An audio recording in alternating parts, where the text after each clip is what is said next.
Hello everyone, welcome to my channel Tanuja Studies. और कैसी चल रही है आप लोगों की पढ़ाई? आई एम श्योर एकदम जोर शोर से चल रही होगी।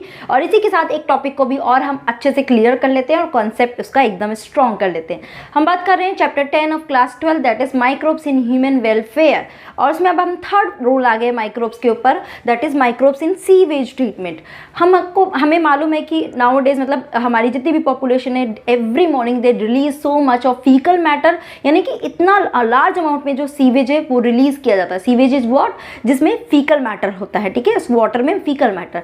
अब उसको हम कहाँ डिस्पोज करें, that is a main issue, क्योंकि अगर हम उसको डायरेक्ट रिवर में डिस्पोज करेंगे तो ये तो हमारे रिवर के वाटर को और ज़्यादा पॉल्यूटेड कर देगा। सो हमें इसको ट्रीट करने की ज़रूरत है, otherwise it will create huge problem, huge pollution.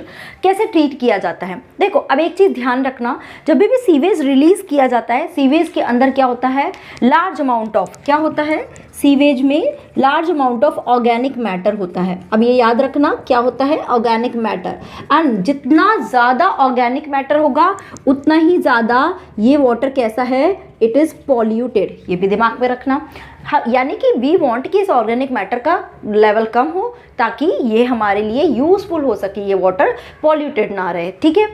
And एक और चीज़ ध्यान रखना, एक टर्म आती है BOD, इसकी फुल फॉर्म क्या है, बायोलॉजिकल ऑक्सीजन डिमांड, ठीक है, ओके। चलो इसकी बात अभी हम थोड़ी देर में करते हैं। अगर हम शुरू से लेते हैं, द होल ट्रीटमेंट, जो सीवेज का ट्रीटमेंट किया जाता है वो 3 लेवल में किया जाता है। वन इज द प्राइमरी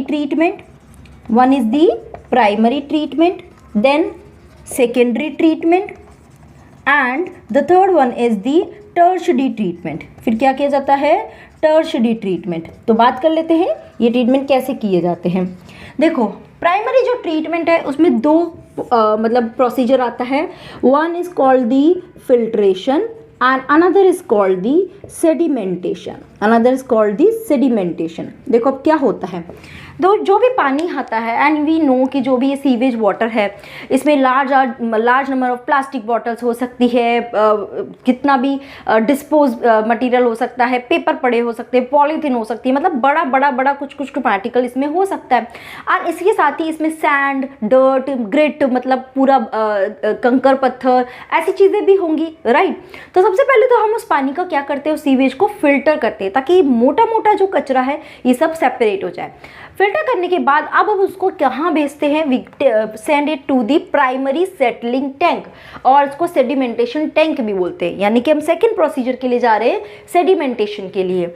यहाँ पे क्या करेंगे, इस पानी को यहाँ पे मतलब स्टिल रख देंगे, ऐसे डाल देंगे टैंक में। थोड़ी देर बाद क्या होगा, जितनी भी डर्ट होगी, जितना भी सैंड या फिर जितनी भी सॉइल है वो सब सेटल डाउन हो जाएगी। क्या हो जाएगी, सेटल डाउन हो जाएगी। एंड जो भी सेटल डाउन हुआ उसको हम यहाँ से क्या कर देंगे, उसको हम यहाँ से निकाल देते हैं। एंड द फर्स्ट दिस जो भी डर्ट है जो निकल रही है इसको हम बोलते हैं प्राइमरी स्लज किसको बोलते हैं, जो भी डर्ट पार्टिकल, जो भी डस्ट निकल रही है, ठीक है। तो ये क्या कहलाता है, प्राइमरी स्लज, जिसको हम डिस्पोज कर देते हैं, ठीक है। ये फर्स्ट फिल्ट्रेशन हो गया। अब हम भेज रहे हैं उसको सेकंड ट्रीटमेंट के लिए। सेकंड ट्रीटमेंट में कहाँ भेजते हैं, जो ये इफ्लुएंट बचा ऊपर का, इस पूरे इफ्लुएंट को हम भेज देंगे एरेशन टैंक में। कहाँ, सेकेंडरी ट्रीटमेंट में किस में भेज रहे हैं, एरेशन टैंक में। इस एरेशन टैंक में एक एजिटेटर होता है, जैसे मैंने यहाँ पे दिखाया, दिस इज व्हाट, एजिटेटर। ये एजिटेटर क्या करता है, लगातार ऐसे घूमता रहता है। जैसे हम दही को करते हैं ना, तो हम लगातार उसमें घुमाते रहते हैं, रई जो होती है हमारी, ऐसे ही यहाँ पे ये एजिटेटर लगातार घूमता रहेगा, पूरे मीडिया को लगातार उसमें ऑक्सीजन की सप्लाई करता रहेगा। यानी कि इस मीडियम में लार्ज अमाउंट ऑफ ऑक्सीजन है, इसलिए तो हम इसे एरेशन टैंक बोल रहे हैं। ऑक्सीजन की वजह से अब ऑब्वियसली ये जो पानी है इसके अंदर सो मैनी बैक्टीरिया, फंगाई, बहुत कुछ होगा। उसमें से जो एरोबिक बैक्टीरिया है, अब उनको अगर ऑक्सीजन मिल गया तो उनके लिए तो बहुत अच्छी चीज़ है। वो क्या करेंगे, रैपिड ग्रोथ करना शुरू करेंगे। अब रैपिड ग्रोथ करना है तो यानी उनको खाना चाहिए भाई, खाना खाएंगे तभी तो ग्रो करेंगे। एंड खाना वहाँ पर उनके लिए क्या है, दैट इज ऑर्गेनिक मैटर। इसके अंदर जितना भी ऑर्गेनिक मैटर है, ठीक है, जो हमारे लिए तो क्या है, वेस्ट है, पॉल्यूटेंट है, and we want to remove it. हम चाहते हैं ये ऑर्गेनिक मैटर यहाँ से रिमूव हो जाए। तो ये बैक्टीरिया के लिए खाना है, वो क्या करेगा, इसको खाना शुरू करेगा, डिग्रेड करना शुरू करेगा और अपना ग्रो करता जाएगा, अपनी ग्रोथ बढ़ाता जाएगा। ठीक है, तो वही यहाँ पे मैं बात कर रही थी बीओडी की, कि जब ऑर्गेनिक मैटर ज़्यादा होता है तो बीओडी हाई होती है, बायोलॉजिकल ऑक्सीजन डिमांड। देखो, कोई भी खाने को ब्रेक करना है, कोई भी खाने को ब्रेक करना है तो हमें क्या चाहिए, ऑक्सीजन चाहिए, राइट। जैसे हमें भी ऑक्सीजन चाहिए ना खाने को ब्रेक करने के लिए, तो एरोबिक बैक्टीरियाज को भी ऑक्सीजन चाहिए उस ऑर्गेनिक मैटर को ब्रेक करने के लिए।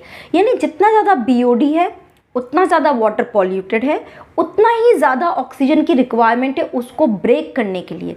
तीनों का कनेक्शन समझ रहे हो, high BOD, high polluted water, high what, oxygen demand, high oxygen demand, sorry high BOD नहीं, क्या है, हाई ऑर्गेनिक मैटर। अगर ऑर्गेनिक मैटर ज़्यादा है, ठीक है, यानी कि वो बहुत ज़्यादा पॉल्यूटेड वाटर है, यानी कि उसकी बीओडी भी ज़्यादा है, बायोलॉजिकल ऑक्सीजन डिमांड भी ज़्यादा है, क्योंकि उसमें ज़्यादा ऑर्गेनिक मैटर है तो ज़्यादा उसको ब्रेक करना पड़ेगा। एंड धीरे धीरे धीरे धीरे जैसे ही उसकी बीओडी डाउन, मतलब क्या, उसका सारा ऑर्गेनिक मैटर ब्रेक होता जा रहा है, तो वो पानी क्या हो गया, हमारे लिए ड्रिंकिंग पर्पज़ पे हो गया, या मतलब लेस पॉल्यूटेड हो गया। तो एक ग्राफ जनरली आता है, एक्चुअली ये ग्राफ तो आपके इकोसिस्टम में डिस्कस किया हुआ है मैंने, बट यहाँ पे भी बात कर लेते हैं। देखो, दो तरह का रिलेशन होता है। दिस इज, अगर पानी की, दिस इज बीओडी, अगर पानी की बीओडी हाई है, बीओडी हाई है यानी कि उसमें डिजॉल्व ऑक्सीजन कम है, उसमें ऑक्सीजन ज़्यादा चाहिए, बीओडी हाई है यानी कि क्या है, पानी अभी पॉल्यूटेड है। एंड जैसे ही बीओडी डाउन हो गई तो वाटर क्या हो गया, लेस पॉल्यूटेड, या फिर मतलब गुड क्वालिटी का वाटर हो गया। एंड जैसे बीओडी डाउन होगी उसकी डिजॉल्व ऑक्सीजन बढ़ जाएगी, डिजॉल्व ऑक्सीजन बढ़ जाएगी, क्योंकि अब उसको और ज़्यादा ऑक्सीजन नहीं चाहिए ऑर्गेनिक मैटर को ब्रेक करने के लिए, तो उसके अंदर जितनी भी, पानी के अंदर जितना भी ऑक्सीजन प्रेजेंट होगा उसका लेवल हाई हो जाएगा। समझ पा रहे हो ना? डाउट आ रहा है तो मुझे कमेंट में ज़रूर बताना, मैं दोबारा इसको अलग तरह से एक्सप्लेन करने की कोशिश करूँगी, ठीक है।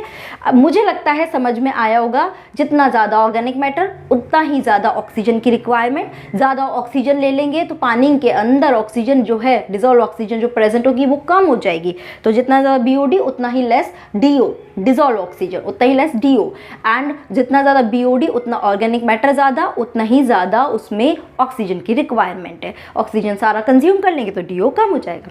क्लियर है, राइट। तो यहाँ पे वही चीज़ बताया कि ये जो एरोबिक बैक्टीरिया वो ग्रो करेंगे लार्ज अमाउंट, और पूरा ना नीचे एकदम नेटवर्क बना लेते हैं, पूरा अपना एक जाल बना लेते हैं, ग्रो करने लग जाते हैं, और फिर क्या हो जाएंगे, यहाँ पे बहुत ज़्यादा ये ग्रो करने लगेंगे, पूरा नेटवर्क बना लेंगे इस पानी के अंदर, ठीक है। इसके बाद अब हम उसको कहाँ भेजेंगे, इस पूरे मीडियम को उठा के वापस हम कहाँ डाल देंगे, सेकेंडरी सेटलिंग टैंक। देखो, सेकेंडरी ट्रीटमेंट के अंदर ये दोनों आ रहे हैं, एरेशन टैंक आ रहा है, secondary settling tank. Primary treatment के अंदर फिल्ट्रेशन और सेडिमेंटेशन कर दिया, सेकेंडरी ट्रीटमेंट के अंदर पहले एरेशन कराया एंड फिर उसको वापस सेटल करने के लिए डाल दिया।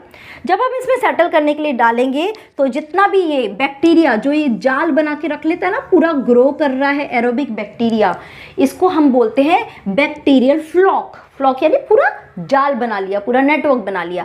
तो ये बैक्टीरियल फ्लॉक क्या हो जाएंगे, सेटल हो जाएंगे, देखो सेटल डाउन, और उसको हम यहाँ से क्या कर लेंगे, यहाँ से उन बैक्टीरियल फ्लॉक को निकाल देंगे, समझ रहे हो, और ऊपर का जितना भी इफ्लुएंट है उसको हम बाहर ले लेंगे। अब ये जो बैक्टीरियल फ्लॉक यहाँ से निकलता है इसको हम बोलते हैं, this is called activated sludge. मतलब अब जो ये स्लज निकला, दिस इज ऑल्सो वेस्ट, ये जो स्लज निकला इसको बोलते हैं एक्टिवेटेड स्लज। पहला निकलता है उसको बोलते हैं प्राइमरी स्लज। ये एक्टिवेटेड स्लज भी which is not good, but इसको भी हम यूज कर सकते हैं। We Indian are like what, सारी चीज़ें यूज़ कर लो, मैक्सिमम बेनिफिट लो। तो इस एक्टिवेटेड स्लज का थोड़ा सा पार्ट तो एज अ इनोकुलम हम वापस किस में लेकर डालते हैं, इस एरेशन टैंक में। इनोकुलम समझते हो, थोड़ा सा बैक्टीरियल, जैसे कि कर्ड जमाने के लिए हम क्या करते हैं, दूध में ही कर्ड का थोड़ा सा डाल देते हैं ताकि वो बैक्टीरिया उस मिल्क में ग्रो कर जाए। ऐसे ही ये एरोबिक बैक्टीरिया है, राइट, ये एरोबिक बैक्टीरिया ही तो है, ये एक्टिवेटेड स्लज, इसी का ही थोड़ा सा इसमें डाल दिया ताकि यहाँ पर वो पूरा ग्रो करे और ऑर्गेनिक मैटर को डिग्रेड करे। एंड बाकी का एक्टिवेटेड स्लज हम किस में भेज देते हैं, एनारोबिक स्लज डाइजेस्टर में। एनारोबिक स्लज डाइजेस्टर में यहाँ पे कुछ एनारोबिक माइक्रोब्स होंगे, वो क्या करेंगे, ये एरोबिक बैक्टीरिया जो हैं इन पर अटैक करेंगे, इन पे अटैक करेंगे और ड्यूरिंग दिस अटैकिंग कुछ गैसेस रिलीज होती है लाइक CH4, H2S, CO2, जिनको हम कंबाइंडली क्या बोलते हैं, we call it as biogas, जो आगे एज अ फ्यूल यूज की जाती है, जिसको हम आगे नेक्स्ट वीडियो में डिटेल में पढ़ेंगे एग्जैक्टली क्या किया जाता है। ठीक है ना, बस इतना समझ लो कि एनारोबिक स्लज डाइजेस्टर में डाल दिया जहाँ पे इसको फर्दर डाइजेस्ट किया जा रहा है स्लज को, एंड जिसके थ्रू फ्यूल जनरेट हो रहा है। यहाँ से जो वाटर निकला, इस वाटर को हम जनरली रिवर में डाल देते हैं, नाउ इट मतलब रिवर में हम डाल देते हैं, डिफरेंट पर्पज़ के लिए यूज़ कर सकते हैं। बट अगर हम इस पानी को हमारे ड्रिंकिंग पर्पज़ के लिए यूज़ करना चाहते हैं, ध्यान रखना, if you want to use this water for drinking purpose, तो हमें टर्शरी ट्रीटमेंट से जाना होगा। Then we have to go through this tertiary treatment, जहाँ पे कुछ केमिकल्स, कुछ माइक्रोब्स को यूज़ किया जाएगा, जो इसमें जितने भी जर्म्स होंगे उनको डिग्रेड करने का काम करेगा। ठीक है, जैसे कि क्लोरीनेशन, क्लोरीन की टैबलेट्स डाल दी तो वो प्यूरिफाई करा। ठीक है, ऐसे बहुत सारी चीज़ें हैं जिसके थ्रू हम इसको ड्रिंकेबल बना सकते हैं। That is the tertiary treatment, मतलब वहाँ पे आप बोल सकते हो it is a biological treatment, जहाँ पे कुछ माइक्रोब्स को यूज़ किया जा रहा है to degrade these all things, ताकि वो ड्रिंकिंगबल पर्पज़ के लिए हम यूज़ कर सकें।